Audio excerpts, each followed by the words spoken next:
La Voz de América presenta. Inusual terremoto sacude Nueva York y otros estados de la costa este de Estados Unidos. El presidente Biden visita Baltimore y promete ayuda para reconstruir puente derribado por un buque carguero. Israel asume graves errores en sus protocolos tras matar a 7 trabajadores humanitarios en un bombardeo. Y juez ordena a funcionarios fronterizos en California reubicar a menores migrantes en instalaciones seguras y sanitarias.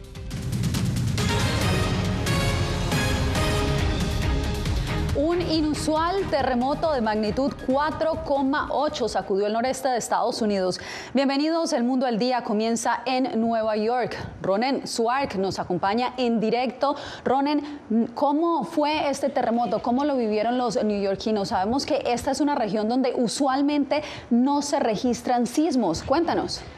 Totalmente de sorpresa, la verdad que veníamos con una mañana súper tranquila, con una temperatura habitual, hasta que 10:23, justamente un sismo, un temblor de 4,8, como tú decías, fue el que sacudió a todos los neoyorquinos, con algunos movimientos, por ahora con ninguna víctima fatal según la información. Único antecedente del año 2011, el epicentro fue en Virginia, en este caso el epicentro fue en una de las ciudades de New Jersey. En aquel momento fue de 5,8, pero hablábamos con justamente los neoyorquinos, con gente que ha vivido en esta mañana algo inusual. Lo que faltaba aquí en la ciudad de Nueva York sufrió un sismo. Así nos decía una de las personas con las que hablábamos, Alexis Argindegui. Mira. La verdad que fue un momento muy desesperante para toda mi familia, ya que todo se empezó a mover hasta que se nos cayó un cuadro. La verdad no sabíamos qué estaba pasando, hasta que nos llegó la alerta que estaba diciendo que fue un sismo de 4,8. Fue una locura, un momento muy tenebroso, tanto para mí como para mi familia, vivir esto acá en la ciudad de Nueva York. Miedo, y justamente eso es un poco lo que cada una de las personas nos iba contando sobre esa experiencia que han tenido que vivir. Quien habló fue el alcalde en conferencia de prensa, el alcalde de la ciudad de Nueva York, Eric Adams, que hasta el momento confirmó que no había víctimas en este caso. Escuchemos lo que decía en conferencia de prensa junto a sus secretarios. El lugar más seguro para los estudiantes creemos que sigue siendo la escuela. En este momento no tenemos reporte alguno de impacto importante a nuestra infraestructura ni de lesionados. Pero por supuesto, aún estamos evaluando la situación y seguiremos actualizando la información. En alerta y con vuelos demorados, eso también hay que decirlo, muchos fueron justamente por prevención desviados a otros aeropuertos cercanos a la zona. Todavía hay demoras, algunos vuelos también han sido cancelados por todo este inconveniente, pero el alerta todavía continúa. Desde aquí de la ciudad de Nueva York vamos a seguir contándoles todo a través de La Voz de América. Gracias por esta actualización, Ronen Suark, corresponsal de La Voz de América en Nueva York. Bien, y cambiamos de información. El presidente Joe Biden visita hoy viernes la ciudad de Baltimore, donde dio personalmente o dará sus condolencias a familiares de los migrantes trabajadores que fallecieron tras el colapso del puente Francis Scott Key hace 10 días. Allí está Jacopo Luzzi. Jacopo, ¿qué dijo el mandatario? Bueno, Yasmín, el evento terminó y el presidente Biden quiso reunirse, como tú dijiste, en privado con algunos familiares de los fallecidos para estar cerca de ellos, llorar con ellos, dijo, y darle toda la solidaridad y apoyo que necesiten. Homenajeó la contribución al país de las víctimas, recordando, por ejemplo, a Carlos Hernández, una de las víctimas, a través del mensaje que él había enviado a su novia antes del colapso, afirmando que estaban esperando que se secara el cemento. Biden dijo que ahora el país no descansará hasta que el cemento de un nuevo puente se seque. El presidente Joe Biden sobrevoló el área del colapsado puente Francis Scott Key de Baltimore, en el que trabajan las autoridades para remover los fragmentos de la estructura. La prioridad es normalizar las operaciones del puerto de mayor volumen de carga en Estados Unidos y del que dependen unas 8,000 personas en Baltimore. Vamos a mover cielo y tierra para reconstruir este puente lo más rápido humanamente posible, y lo haremos con los sindicatos, los trabajadores y el acero estadounidense. La Casa Blanca le pidió autorización al Congreso para financiar completamente la reconstrucción del puente, al tiempo que le ha pedido a las grandes compañías del área afectadas por la caída del puente mantener a los empleados. Todos debemos dar un paso adelante. Amazon, Home Depot, Domino's Sugar y muchas otras empresas que dependen de este puerto y se han comprometido a mantener a los trabajadores en nómina por más tiempo.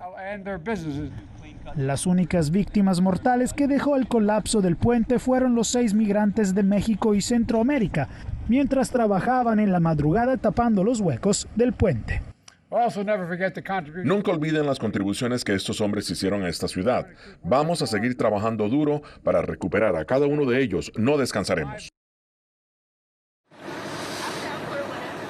Además, Biden, Yasmín, aseguró que los responsables de esta tragedia pagarán. La intención ahora es reabrir pronto el puerto de Baltimore y dijo que para final de mayo un canal permanente de gran calado estará listo para uso comercial.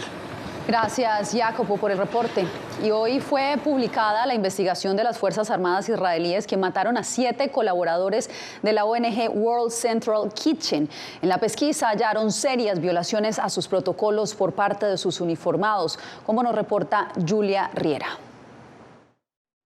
El ejército israelí anunció este viernes a través de un comunicado el despido de 2 oficiales y la amonestación de otros 3 tras el ataque con drones en Gaza que mató a 7 trabajadores humanitarios de World Central Kitchen, argumentando que habían manejado mal información crítica y violado las reglas de procedimiento. Y a solo horas de la conversación telefónica con el presidente Biden, el primer ministro israelí Benjamín Netanyahu anunció la apertura de un paso para la entrada de ayuda humanitaria en Erez, al norte de la franja, y el puerto de Ashdod. El secretario de Estado de Estados Unidos, Antony Blinken, dijo que estas medidas no son suficientes para satisfacer las demandas de la administración Biden de mejorar dramáticamente las condiciones humanitarias. A pesar de las importantes medidas que está adoptando Israel para permitir la llegada de asistencia a Gaza, los resultados sobre el terreno son lamentablemente insuficientes e inaceptables. El 100% de la población de Gaza conoce niveles agudos de inseguridad alimentaria. El 100% de la población necesita asistencia humanitaria. El Consejo de Derechos Humanos de las Naciones Unidas adoptó el viernes una resolución pidiendo que Israel rinda cuentas por posibles crímenes de guerra y crímenes contra la humanidad en la franja de Gaza. Israel la calificó como un texto distorsionado. A raíz de esta tragedia, el gobierno israelí también informó a las Naciones Unidas de su intención de permitir un aumento sustancial de la ayuda mediterránea distribuida en Gaza. Espero sinceramente que estas intenciones anunciadas se materialicen rápida y eficazmente porque la situación en Gaza es absolutamente desesperada.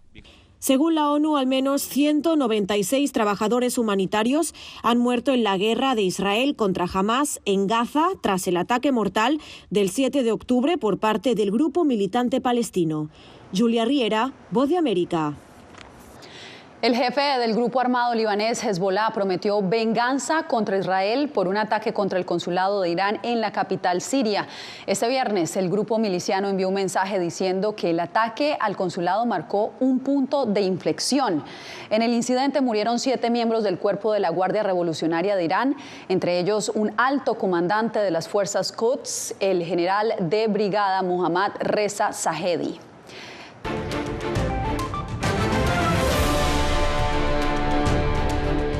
Una jueza federal ordenó brindar albergue seguro y limpio a niños migrantes en la frontera. La orden fue emitida ante denuncias de que los menores pernoctan en instalaciones inadecuadas al aire libre en el sur de California, a la espera de ser procesados por la patrulla fronteriza. Paula Díaz nos informa.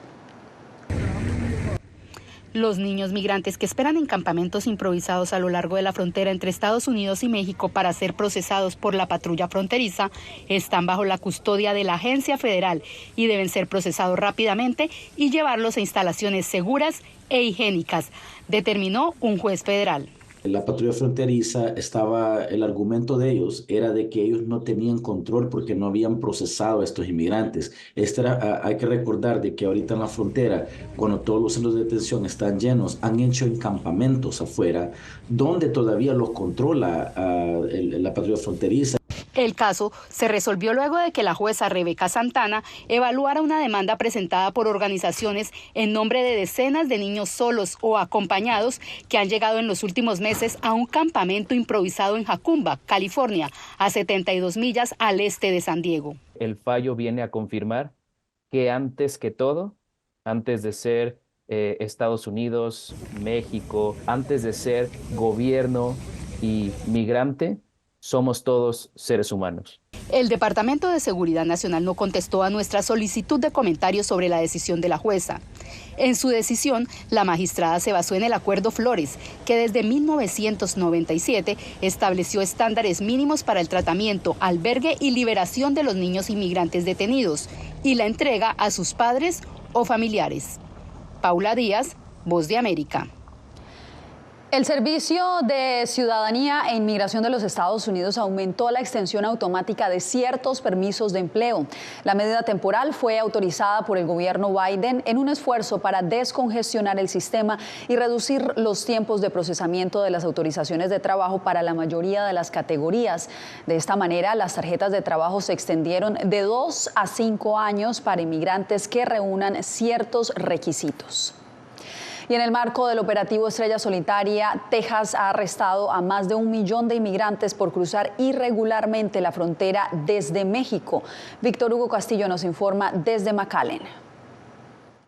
Solamente así, a la fuerza. Siguen llegando migrantes a Ciudad Juárez, México, con la intención de cruzar a El Paso, Texas. Sí, que hay que pelear con los del ejército. Esperar que nos abran porque ¿qué? O romper la malla para poder pasar. Pero las autoridades en Texas advierten a los migrantes sobre las consecuencias de cometer un delito estatal, como invasión a la propiedad privada o dañar barreras. Sí, entendemos que usted quiera venir a los Estados Unidos en busca de una vida mejor, pero hay una forma más segura y humana de hacerlo, y es ir a un puerto de entrada. Estamos tratando de evitar que las personas crucen entre los puertos de entrada, porque sabemos que es muy peligroso y no queremos que los migrantes se encuentren en ese tipo de situaciones en las que tienen que arriesgar sus vidas para cruzar. Desde el lanzamiento del operativo Estrella Solitaria, el esfuerzo ha resultado en más de 506,000 detenciones de migrantes indocumentados y más de 41,000 arrestos criminales, incluyendo pandilleros de la MS-13 y del Tren de Aragua. No se sacan el chip de la cabeza, siempre van con la misma mentalidad. Son delincuentes, gente que tiene malas costumbres, malas mañas, salen de Venezuela y salen, no piensan en cambiar, sino que salen y piensan en seguir haciendo lo mismo. Algunos de los venezolanos que están aquí ahora están asociados con esta pandilla. Por supuesto que son tan violentos como la MS-13, cometiendo robos, asesinatos, agresiones sexuales, todo tipo de delitos. Así que cuando tienes esa afluencia, queremos prevenir que ese tipo de crímenes ocurran dentro del Estado, pero también dentro del país. Llegaron con la misma mentalidad, delinquiendo. Y por eso es que nos han cerrado las puertas en casi todas partes del mundo.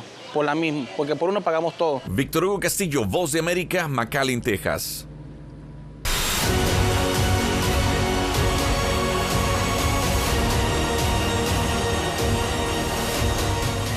La NASA designó a Torreón como sede mundial para ver el eclipse total de sol de este próximo lunes.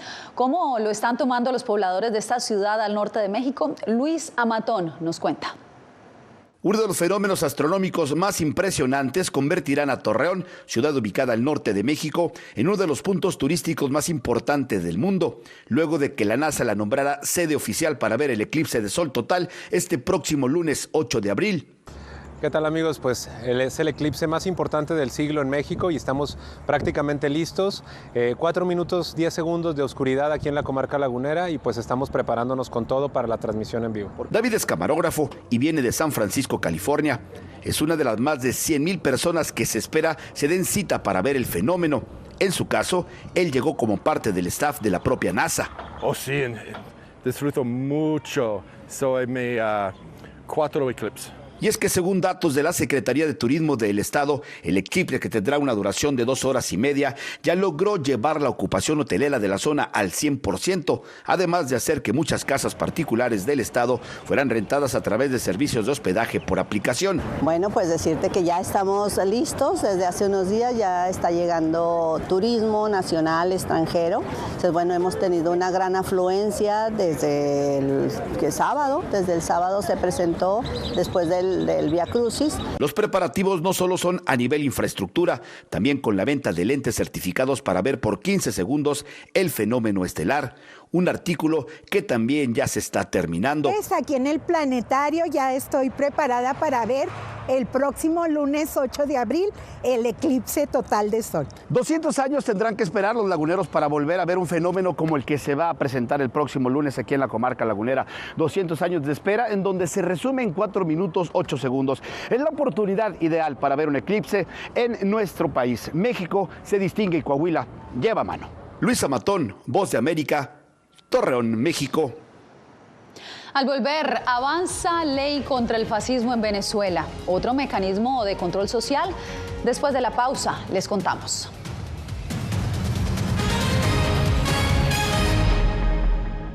Llenó de orgullo a su nación conquistando títulos alrededor del mundo.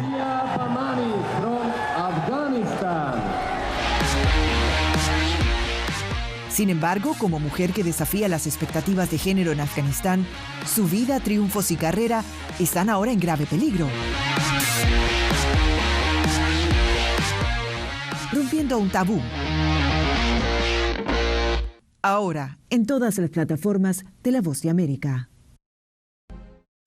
Que empiecen a callar a periodistas, que empiecen a callar medios. Periodismo, la prensa libre importa. Una producción especial de La Voz de América. Porque al final lo que está en juego no solo medios de comunicación, sino la democracia de un país. Disponible en vozdeamerica.com. En medio de la guerra, una mujer debe enfrentar su embarazo sola mientras su esposo lucha por defender a su patria. Привіт, коханий. Ти можеш розмовляти? Desde Kiev conoceremos una historia donde la angustia y la esperanza forman parte del día a día. Madre Ucrania.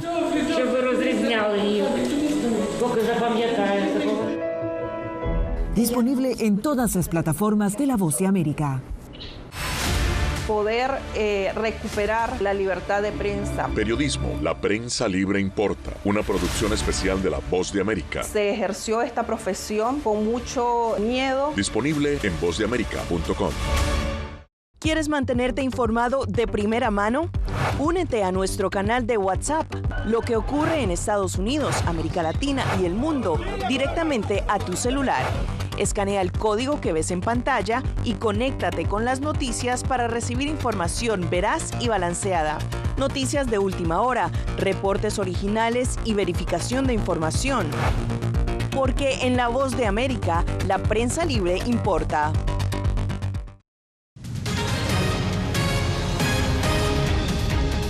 En Venezuela, la Asamblea Nacional aprobó recientemente en primera discusión el proyecto de la llamada ley contra el fascismo. Álvaro Algarra nos explica el alcance que podría tener esta legislación de ser aprobada. Durante los últimos 25 años, el gobierno venezolano ha acusado de fascistas a sectores opositores. Ahora ha dado lugar a un proyecto de ley que busca definir el fascismo y prohibirlo. Hemos pedido que se elimine cualquier forma de expresión, concepción político-ideológica que dé origen a este tipo de acciones y comportamientos. Pero ¿qué puede representar esa herramienta jurídica para los venezolanos? Ali Daniels, director de la ONG Acceso a la Justicia, considera que de ser aprobada la legislación, permitiría al gobierno endurecer su persecución contra opositores, periodistas y críticos. Se consideran fascistas prácticamente cualquier cosa que tenga que ver con liberalismo, con conservadurismo moral. A partir de ahí, un medio de comunicación puede ser considerado fascista y se le puede quitar la licencia y los transmiten esa comunicación pueden ser perseguidos. El abogado Joel García asegura que evidentemente la ley permite perseguir a la disidencia en un contexto electoral. Son leyes que en momentos electorales le van a beneficiar mucho porque ya vemos cómo una persona por una palabra, por un dicho, por un gesto, por un dibujo puede estar detenido. Diosdado Cabello, considerado por muchos como el segundo al mando en el chavismo, justificó el instrumento jurídico. ¿Quiénes están en desacuerdo contra una ley que castiga el fascismo? Los fascistas, es muy fácil determinarlo. El proyecto de ley, que consta de 30 artículos, fue aprobado por mayoría calificada y en los próximos días debe pasar a una segunda discusión en la Asamblea Nacional. Álvaro Algarra, Voz de América, Caracas. Más de 429.000 ecuatorianos residentes en el exterior están habilitados para sufragar en el referendo del 21 de abril sobre seguridad. Desde Quito, Néstor Aguilera nos cuenta cómo avanza la organización de este nuevo proceso democrático.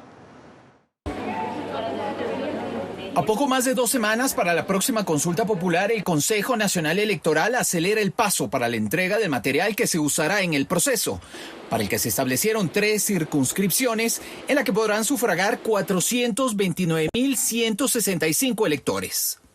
La primera, Europa, Oceanía y Asia, con 261.000 electores. La segunda, Canadá y Estados Unidos, con 136.000 electores. Y la tercera, Latinoamérica, el Caribe y África, con 30.000 electores.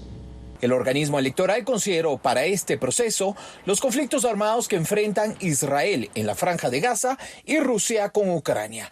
Además, las crisis políticas que enfrentan por separado Venezuela y Nicaragua. Confirmamos que solamente en Nicaragua no se realizará el proceso electoral. El CNE, conjuntamente con otros organismos como la Unidad de Análisis Financiero, UAFE, también realiza una vigilancia más estricta del origen de los fondos que se usen para las campañas por el sí o por el no, en las 11 preguntas, y así reducir la posibilidad de que el crimen organizado se involucre. Y los informes que hemos recibido hasta la fecha de parte de la UAFE no ha habido alertas en las que nosotros tengamos que actuar inmediatamente. Entre las actividades que lleva adelante el CNE está previsto este fin de semana el inicio de la campaña por el sí y por el no. Néstor Aguilera, Voz de América, Quito. Semana laboral de 4 días, pues más compañías se están sumando a esta iniciativa. Les contamos cómo lo hacen en el estado de Nevada.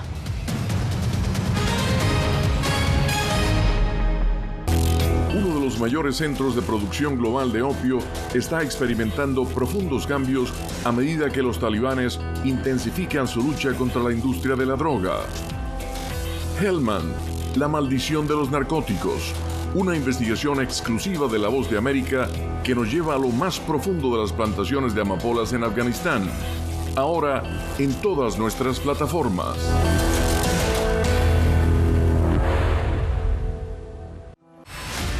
Decir que son fauna. Periodismo, la prensa libre importa, una coproducción de La Voz de América y Teletica. Atentados directos contra los medios de comunicación. Disponible en vozdeamerica.com. Desde las ciudades más emblemáticas hasta los rincones más remotos del planeta. La Voz de América te trae las noticias más recientes. Con una garantía de credibilidad y balance. Como la mayor radiodifusora de noticias de Estados Unidos a la comunidad internacional, te ofrecemos una perspectiva única sobre la realidad de este país, Latinoamérica y el resto del mundo. Ya sea a través de radio, televisión, web o redes sociales, estamos a tu lado en cada plataforma.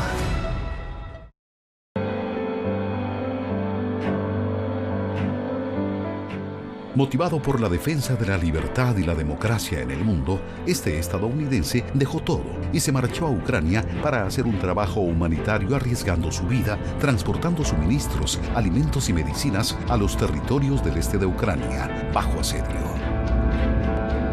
Aquí para ayudar. Disponible en todas las plataformas de La Voz de América. Siento miedo de ejercer periodismo. Periodismo, la prensa libre importa, una coproducción de La Voz de América y Teleamazonas. Siento miedo de decir que soy periodista. Disponible en vozdeamerica.com.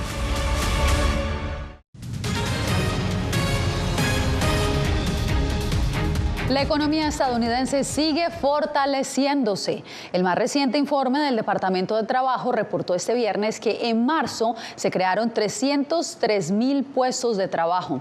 La cifra sugiere que el mercado laboral está en auge y que incluso está creando más puestos de trabajo mensualmente de los que se creaban antes de la pandemia.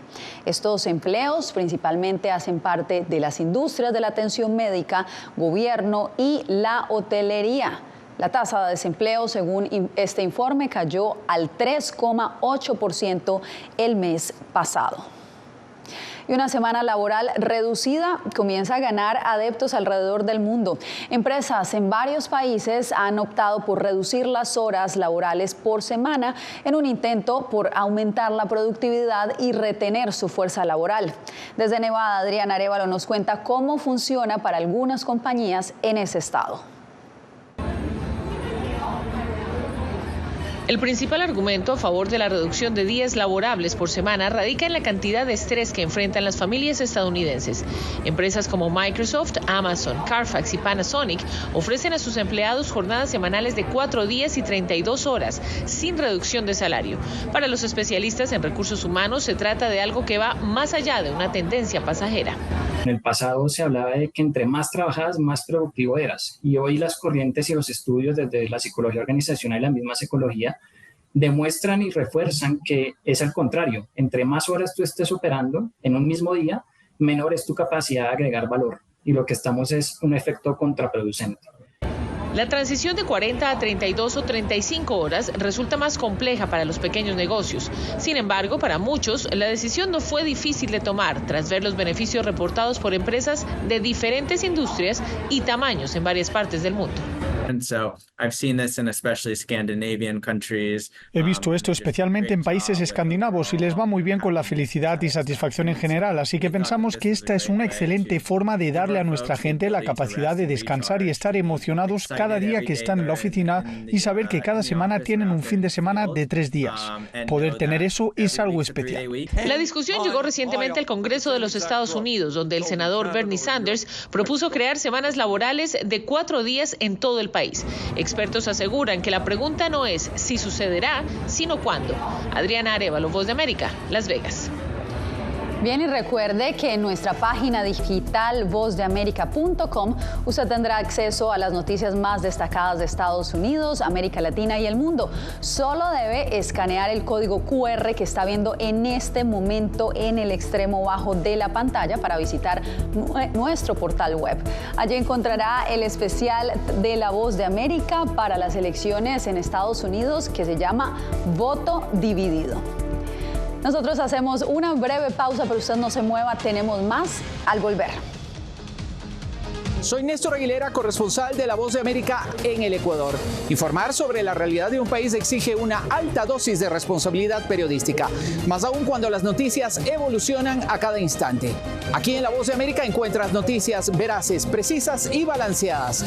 Valores profesionales que me motivan a trabajar día a día para informarte de manera profunda sobre los temas que más impactan tu vida diaria. Porque en La Voz de América, la prensa libre importa. Actualidad. Que la inteligencia artificial va a estar presente en nuestro día a día. Intentan sacarse de encima a trabajadores. Análisis. El cambio climático está teniendo muchísimos impactos que afecta siempre a los más vulnerables. La región necesita ayuda. Debate. Proteger a las escuelas con armamentos. Es una total ridiculez, algo inverosímil. Con la información más allá de los titulares. Todas las semanas por La Voz de América. Desde Washington, le saluda Gonzalo Abarca. ¿Quieres mantenerte informado de primera mano? Únete a nuestro canal de WhatsApp. Lo que ocurre en Estados Unidos, América Latina y el mundo directamente a tu celular. Escanea el código que ves en pantalla y conéctate con las noticias para recibir información veraz y balanceada. Noticias de última hora, reportes originales y verificación de información. Porque en La Voz de América, la prensa libre importa. Soy Gonzalo Abarca, presentador de La Voz de América. Cada semana, desde nuestro programa Foro, programa de análisis y debate, vamos más allá de la noticia, con los temas de interés que ocurren en Estados Unidos e impactan en toda la región. Desde La Voz de América, tengo el privilegio de moderar debates y confrontar ideas diferentes. Así nuestra audiencia se puede formar su libre opinión y tomar sus decisiones bien informadas. Porque en La Voz de América, la prensa libre importa.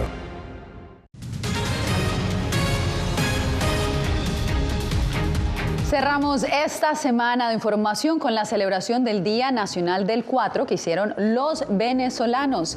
Cientos de músicos se reunieron en la Plaza Bolívar de Caracas para marcar este día, y qué mejor manera que con este instrumento de cuerda que caracteriza muy bien la cultura venezolana. De esta manera cerramos esta emisión. Soy Yasmín López, gracias por conectarse con nosotros en El Mundo al Día. Recuerde que el lunes tenemos una nueva cita a esta misma hora. Donde nuestra ciudad se suscribe a los venezolanos. Día del 4 nacional, Día Nacional del 4. A ver, vamos a cantar a Mundo Barquisimeto, pues, para cerrar esto como debe ser. Posición 3, es igualito, ahí vamos. No.